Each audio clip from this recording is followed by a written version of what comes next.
know about you, but I think this is the real reason that he got that basket in front. So that I can pick up all the Amazon Prime packages that get delivered. Huh. Am I overthinking this? I'm trying to be resourceful as possible and not waste anything more than I absolutely have to. But, you know, when you're working with these trees, the diameters, it's really hard to find any kind of length with the same diameter. So I'm having to kind of cut a few pieces out and piece some more together. So the two I'm just working on right now are this one here. That would be a base. Well, honey, I'm glad you're using my implements for like propping and air drying bases for your cedar projects. At least they're coming in handy, I guess, right? The first layer of the base for the table.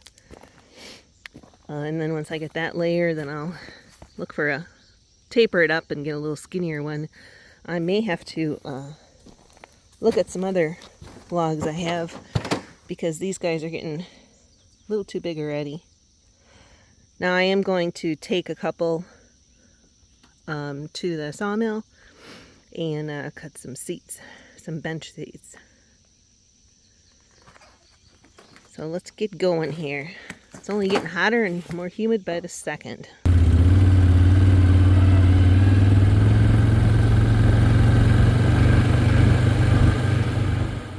Okay, guys, isn't that a dream come true right there? Your country girl hops on the ATV and goes and picks up your Amazon orders from the box out in front. That's pretty sweet. I do appreciate that, honey. I really do. But just go easy on my new Can-Am, all right?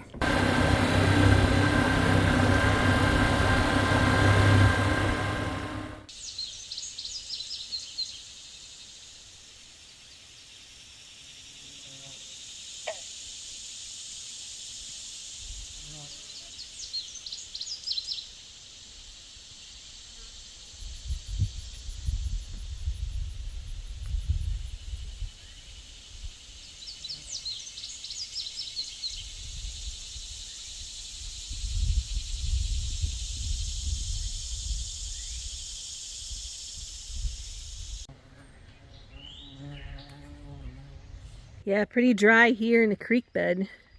Usually this one holds a little bit of water. This is the main one that feeds the waterfall. I saw a little tiny puddle over here.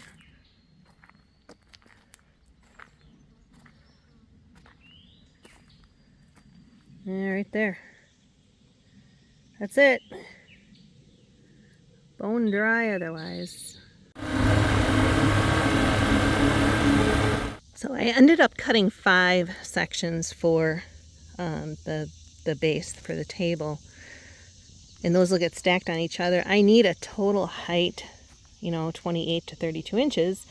So taking off the table height and the feet on the bottom, I really need at least 22 inches of log. So trying to marry up the 10 inches, 14 inches, 12 inches. But I cut them extra long because, they all do taper just a little bit. I'm on this other side here that has a bunch of mud in it, or sediment. Let's see what kind of prints I can find. Oh, I think I know what that is. Looks kind of coonish or possum-y like. I see. Oh, I see. Here, look at this guy. With the rounded little toes. And that's about, for reference, I'm thinking that's a bob kitty.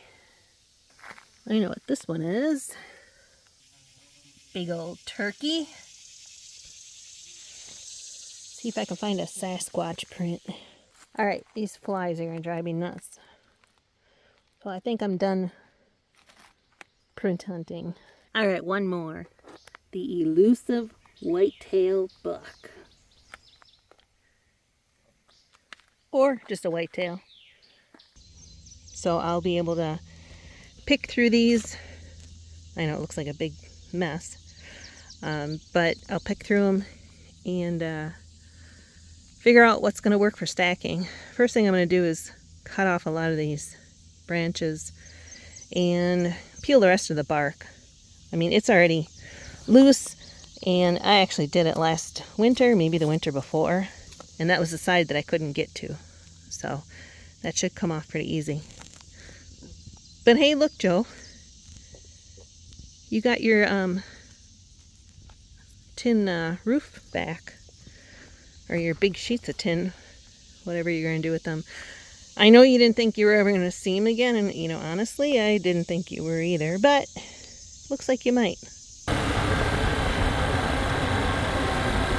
All right, so speaking of Sharon's projects and all that are going to be going into the VRBO cabin build, we have been making progress. We've had more guys in there working on things, so we'll probably put an update on that here before too long because things are continuing to move along.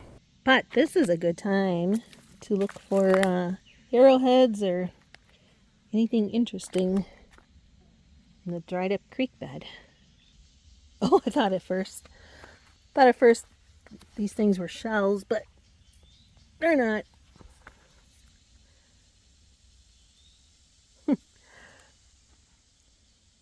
Just fungus off of some of the branches. Well, there's a feather. Somebody's been drinking here. I don't know if that's a turkey feather. Must be. It's a pretty big bird. Let's see what else I can find. Other than snakes. Oh, I bet that is a turkey feather because I see turkey prints in that mud right there. Everybody wants a piece of this little gem right here. The key of life.